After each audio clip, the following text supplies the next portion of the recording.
Welcome to ModiMakes.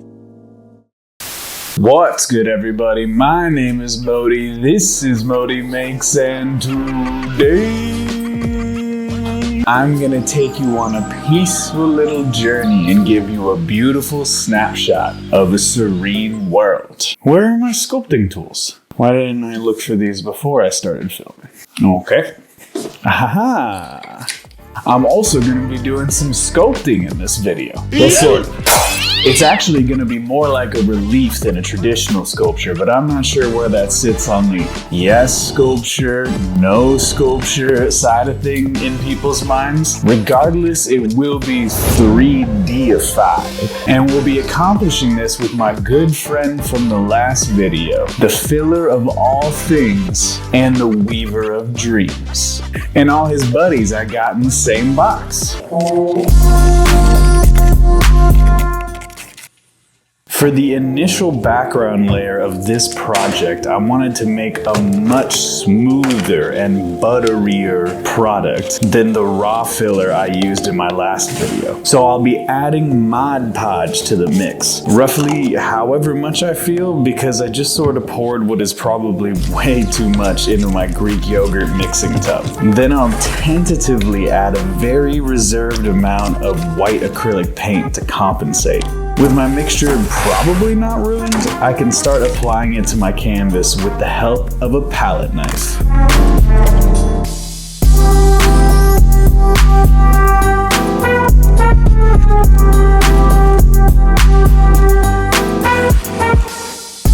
After building up a healthy, smooth layer of the filler mixture, I can carve in 2 reference lines for my comb scraper to create some very satisfying texture marks in the mixture.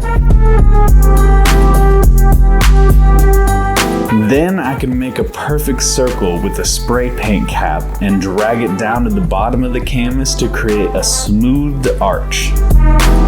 Trust me, all of this random nonsense will become clear soon. You just gotta let me build to it.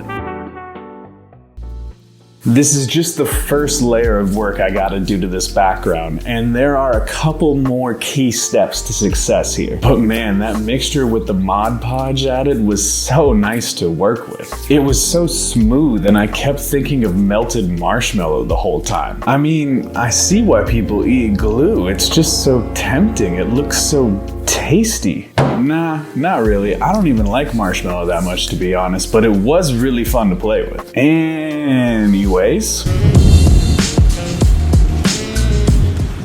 the real reason I created this texture on the canvas is because I'm going to turn this painting into a 3-dimensional rain relief. But in order to paint the rain, I must think like the rain. And the rain demands that I must coat my surface thoroughly with gesso first. Which, thinking back, kind of makes the whole adding white acrylic to the mix redundant. But I am nothing if not thorough, I guess. So after letting my gesso dry, I took out my 2 distinct rain colors and started with the green one.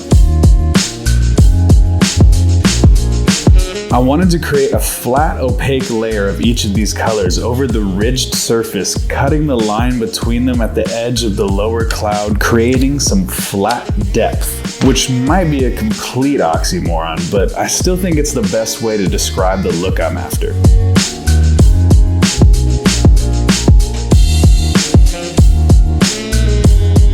I'm also going to leave our smoothed out archway paint-free to leave room for something special later on. And that's what they call a cliffhanger, folks. Give me that watch time, baby. I thought that my initial paint layers were turning out quite nice, until I looked at my initial sketch again and realized that my eyes are stinky garbage because the green was way too far to the true green side of the spectrum and I needed it to be more blue.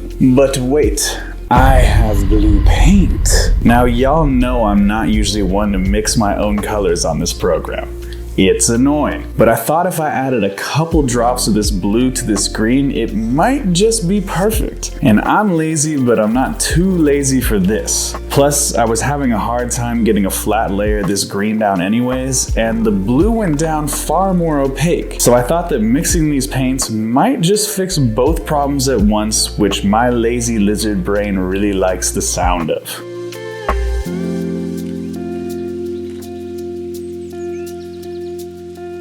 And wouldn't you know it, it worked perfectly. I just love it when things work out. Okay, side quest complete. Let's get back to the main quest. Let's see, the next thing on our docket is to... Oh, I was kind of dreading this part.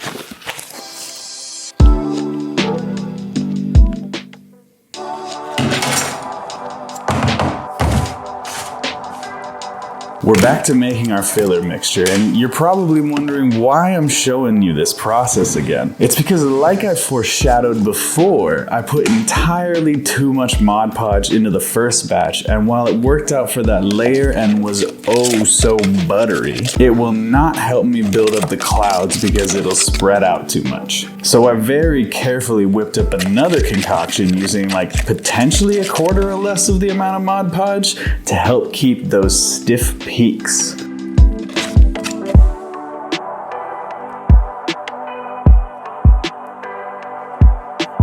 Then I slowly built up layers of the mixture and molded them into the rough shapes I wanted.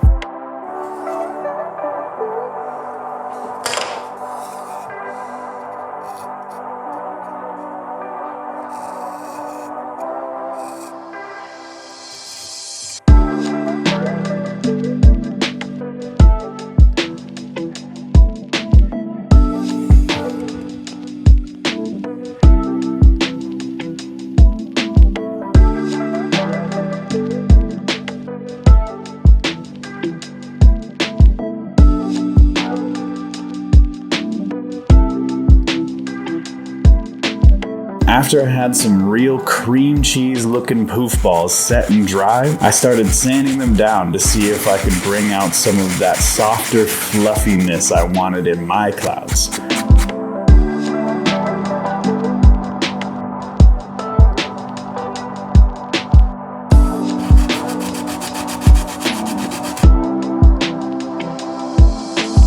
After much sanding, I was able to smooth the clouds out while still keeping them raised off the background and maintaining a little bit of the more interesting texture they started with.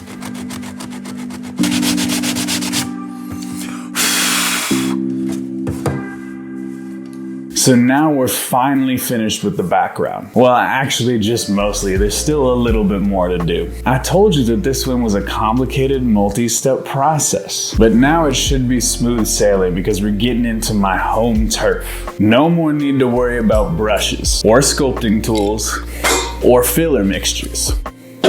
Now it's just classic painting territory for me, on an uneven surface, and this one's gonna be pretty small for me. But we've made it this far, so...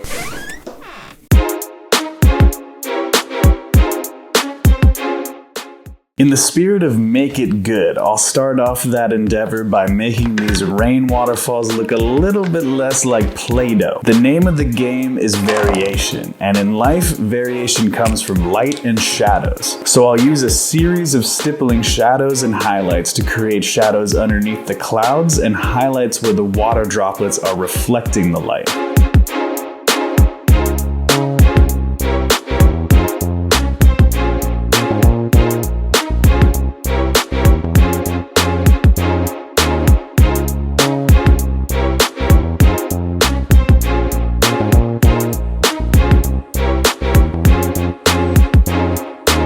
This will also help me separate the two rain clouds while maintaining my patented shallow depth by adding a shadow line along the seam where the two areas meet.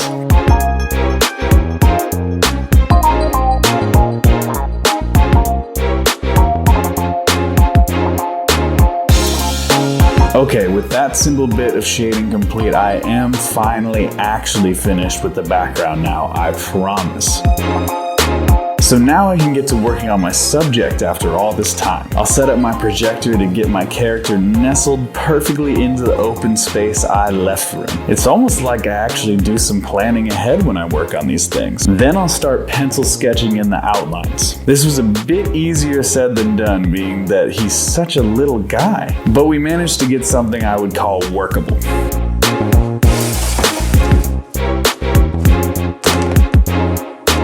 Being that this character's details are so small and bunched together, I'm going to start with an initial thin black outline to separate all the different elements.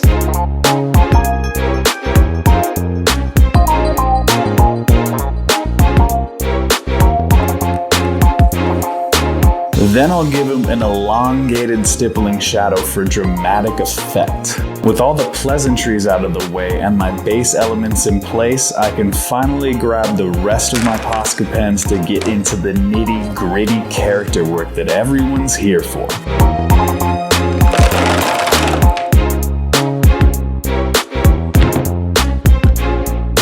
I'll start by filling in every section's base color to get our flats out of the way. And I can already say that painting on this new mixture is so much nicer than working with the pure filler. The paint goes down smoothly, the surface doesn't chip away, and it doesn't absolutely obliterate my pen tips.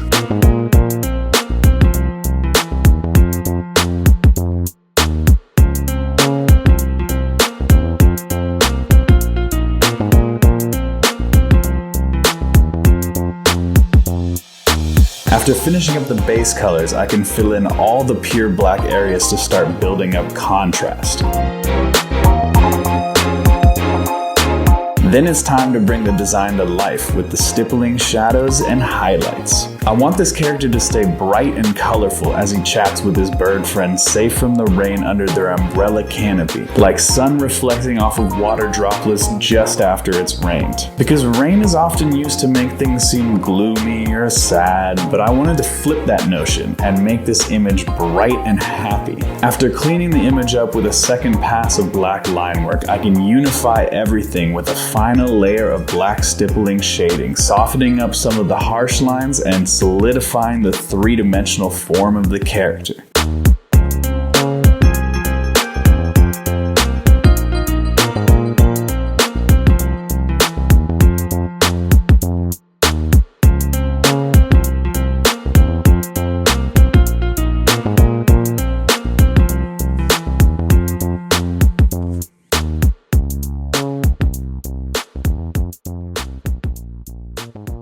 And with all the final little details added and our serene world fully realized, the painting is complete and ready for those final shots.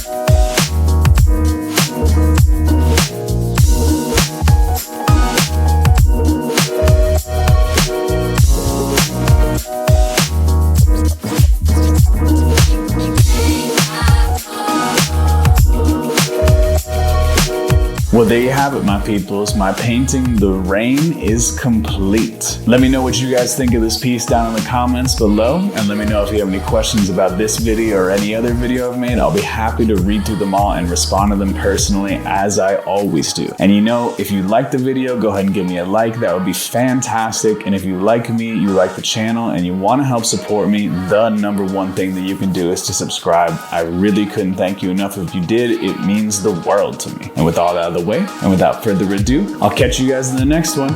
Peace.